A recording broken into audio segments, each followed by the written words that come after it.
Bonjour à tous. Bonjour Maï. On est ravis de vous retrouver pour notre live Facebook mensuel. Donc on a une thématique aujourd'hui, on va parler des grandes avancées de la recherche. C'est l'occasion pour moi de vous rappeler les grandes missions que s'est fixées la Fondation Vaincre Alzheimer, à savoir la première, la plus importante, on va dire, c'est celle du financement de la recherche, on finance des programmes de recherche, comme vous le savez. Jusqu'ici, c'est 60 projets de recherche pour 4,3 millions d'euros. Exactement. Donc, c'est un des axes majeurs de notre mission de la Fondation. Et il y a évidemment l'information du public. Là, on est heureux aussi de pouvoir transmettre à tous ceux que ça intéresse et tous ceux qui ont envie d'être sensibilisés à cette question de la maladie d'Alzheimer et de la recherche, toutes les informations dont on dispose. Alors, je voudrais qu'on refasse un point, Maï, puisque là, on est dans la grande période où on vote le financement des nouveaux programmes de recherche qui seront mis en place dans les instituts publics français dans les années à venir. On sait que la maladie d'Alzheimer est un problème de santé majeur, de santé publique majeur, et on sait également effectivement qu'il n'y a pas encore de traitement curatif. Les traitements qui existent sont des traitements symptomatiques. On n'a pas encore découvert le traitement qui vous permettra de mettre fin à la maladie d'Alzheimer. Mais en revanche, on sait que la recherche avance, bien évidemment, et qu'il faut continuer à soutenir la recherche. Et peut-être, Maï, tu peux nous expliquer en quelques mots précisément pourquoi c'est important de continuer à soutenir la recherche. Oui, tout à fait. Il faut soutenir la recherche et c'est vrai que nous, la Fondation Vaincre Alzheimer, on s'est un peu fixé 3 grands axes de soutien dans la recherche. Il y a évidemment d'abord mieux comprendre les mécanismes qui amènent au développement de la maladie. Ça, ce sont tous les mécanismes biologiques sous-jacents qui amènent à la maladie d'Alzheimer. Et également développer tout nouveau outil diagnostique pour toujours un diagnostic plus précoce de la maladie d'Alzheimer. Maintenant, on le sait, et plus précis également. On sait que maintenant, il va falloir traiter les patients avec un futur traitement, bien sûr, au plus tôt dans la maladie d'Alzheimer, parce que maintenant, quand le stade est trop avancé, c'est très difficile de revenir en arrière. Et on a également un 3e axe qui est évidemment développer de nouvelles thérapeutiques pour ralentir l'évolution de la maladie. On sait qu'on a 2 lésions principales dans la maladie d'Alzheimer qui sont les plaques amyloïdes et les dégénérescences neurofibrillaires. Et ces 2 lésions sont composées de 2 protéines principales, la protéine bêta-amyloïde et la protéine tau. Et maintenant, on essaye aussi de développer de nouvelles voies thérapeutiques qui, certes, vont cibler ces 2 protéines, mais vont cibler d'autres mécanismes importants qui existent dans la maladie d'Alzheimer. Donc ce sont ces 3 grands axes, mieux comprendre, le diagnostic et la thérapeutique. Donc en fait, ce sont donc les 3 grands axes sur lesquels nous, Fondation Vaincre Alzheimer, nous mettons l'accent pour le financement des programmes de recherche et pour justement financer la meilleure recherche, la plus prometteuse dans les institutions publiques françaises. On lance tous les ans donc un appel à projet au mois de janvier. Donc cet appel à projet est lancé pour toutes les équipes de recherche des institutions publiques françaises. Donc on sait que cet appel à projet, il n'est pas ciblé, il n'y a pas de thématique, c'est-à-dire que tout ce qui peut apporter sa pierre à l'édifice d'une meilleure connaissance de la maladie d'Alzheimer, que ce soit les mécanismes, que ce soit le diagnostic, que ce soit les traitements, le développement des traitements curatifs. Donc tout ça, cet appel à projet n'est donc pas ciblé. Et j'aurais bien aimé peut-être que tu refasses un tout petit point sur la manière dont nous sélectionnons les projets de recherche. Comment ça se passe, comment est-ce qu'on peut affirmer clairement et de manière très transparente qu'on sélectionne les meilleurs programmes de recherche. Oui, tout à fait. C'est vrai qu'on s'appuie quand même sur l'expertise de notre comité consultatif scientifique européen qui est composé de 27 membres experts sur la maladie d'Alzheimer, des chercheurs français, néerlandais et allemands, qui travaillent ensemble toute l'année de façon bénévole sur la sélection des meilleurs programmes de recherche français. Et nous avons un système de sélection en 2 tours. C'est-à-dire qu'au premier tour d'évaluation, on demande aux chercheurs un petit projet sous forme de lettre d'intention. Et ces projets sont évalués par 3 scientifiques experts européens qui vont donner donc leur avis sur ce petit projet et ensuite seront sélectionnés les meilleurs pour candidater au deuxième tour avec une application complète beaucoup plus détaillée, hein, une vingtaine de pages absolument. Et ce projet complet va être évalué par 4 évaluateurs puisqu'on s'appuie sur notre comité consultatif européen et également sur plus de 200 experts mondiaux qui travaillent avec nous aussi de façon bénévole. C'est un temps d'expertise extrêmement. Et d'ailleurs, on les en remercie. C'est l'occasion pour nous de les remercier infiniment de leur participation, de leur implication et de leur volonté aussi de faire en sorte qu'on finance et qu'on choisisse les meilleurs programmes de recherche. C'est ça. Et c'est vrai que tous ces experts en fait, nous permettent d'avoir justement une très grande palette d'expertise et pour financer toujours la meilleure recherche avec une vision mondiale de ce qui se passe actuellement dans le domaine de la recherche sur la maladie d'Alzheimer. Et on a évidemment toujours une sélection d'excellence et les meilleurs projets au niveau européen. Oui. Donc la thématique d'aujourd'hui pour notre live Facebook, c'était les grandes avancées de la recherche. Donc on va faire un point, on va demander évidemment à notre experte de nous parler un petit peu. Je sais qu'il y a eu l'identification de nouveaux variants génétiques qui font partie des dernières grandes avancées de la recherche. Est-ce que tu peux nous en dire un petit peu plus? Oui, c'est vrai, tout à fait. Il y a eu de nouveaux variants génétiques, certains rares, plutôt d'autres fréquents, mais qui ont été découverts vraiment récemment. Alors, ces facteurs de risque génétiques, ce qu'on appelle donc des variants, ils ne sont ni nécessaires ni suffisants pour développer la maladie d'Alzheimer, mais ils augmentent le risque de l'avoir. Donc ça reste des facteurs de risque génétiques.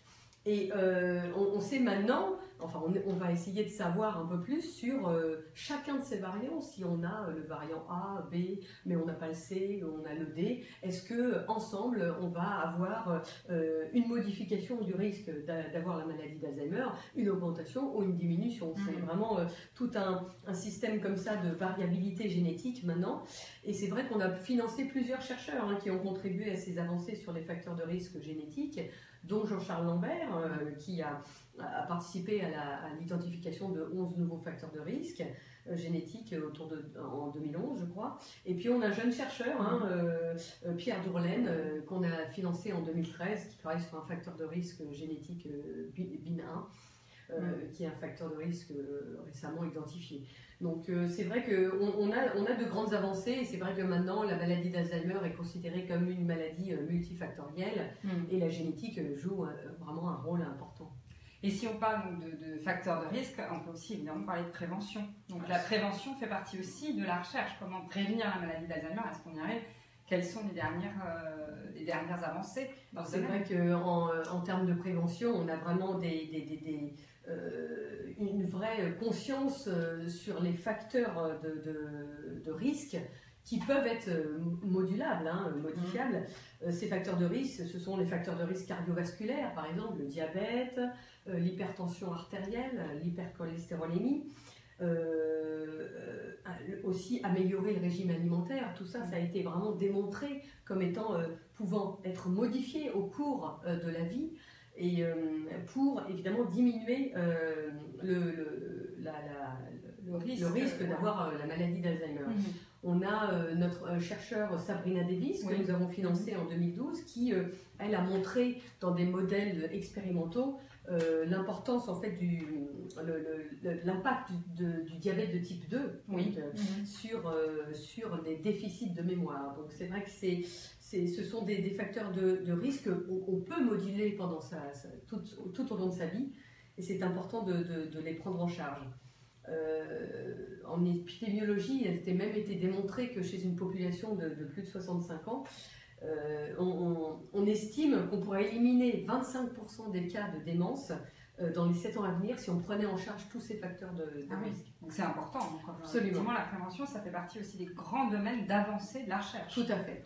D'accord. Je sais que si on parle de prévention, on en a parlé un petit peu avec les variants génétiques, il y a aussi les facteurs de risque. Est-ce qu'on a avancé sur les facteurs de risque. Alors, le moyen de les prévenir, comme tu disais juste par rapport à la prévention, mais sur les facteurs de risque. Oui, alors il y a ces facteurs de risque modifiables, il y a les facteurs de risque génétiques qu'on ne peut pas malheureusement modifier, mais on a aussi des nouveaux facteurs de risque potentiels qui émergent, comme par exemple une mauvaise qualité du sommeil. Oui, ça c'est Géraldine Roche. Tout à fait, le projet qu'on a financé. Absolument, en 2013. À Caen. Absolument, et qui étudie l'impact de la qualité du sommeil sur le développement des lésions cérébrales de la maladie d'Alzheimer. Et c'est vrai qu'à long terme, on attend des résultats qui pourraient permettre de mieux prendre en charge les problèmes de sommeil chez les personnes âgées pour limiter la progression de la maladie d'Alzheimer. On a une petite vidéo d'ailleurs à ce sujet sur notre site web. Au sujet du projet de Géraldine Roche à Caen.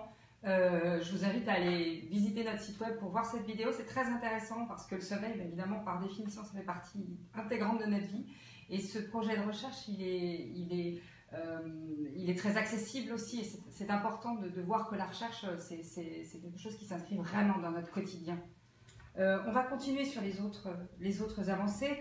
On parlait tout à l'heure dans les axes de financement, on parlait du développement de thérapies et de voies thérapeutiques potentielles. Où on en est et en quoi la Fondation Vaincre Alzheimer agit dans ce domaine-là.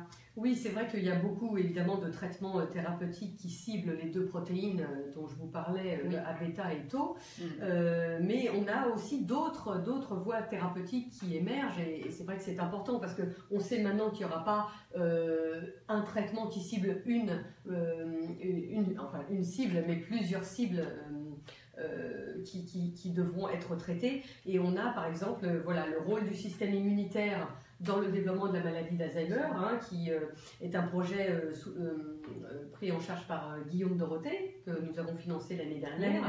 Qui est en cours. C'est un projet qui est en cours, qui est qui montre un projet de grande importance. De grande importance, le système immunitaire dans la maladie. On a le rôle évidemment de la neuroinflammation. On sait que dans la maladie d'Alzheimer, le cerveau est inflammé. Et donc cette neuroinflammation, elle a un rôle dans le développement de la pathologie de la protéine tau, justement.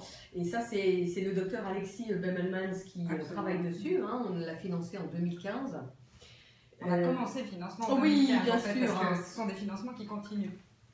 Et évidemment, il y a donc tous ces mécanismes de neuroinflammation, mais il y a également l'épigénétique, qui est quand même très importante et qui est un domaine qui émerge en ce moment. L'épigénétique, qu'est-ce que c'est? Ce sont des modifications de la structure de l'ADN sans pour autant avoir des mutations génétiques. Mais c'est des modifications chimiques de la structure de l'ADN qui peut influer sur le processus de mémorisation. D'accord, et du développement donc de la maladie. Absolument. Et Laurence Boutillier a été à Strasbourg.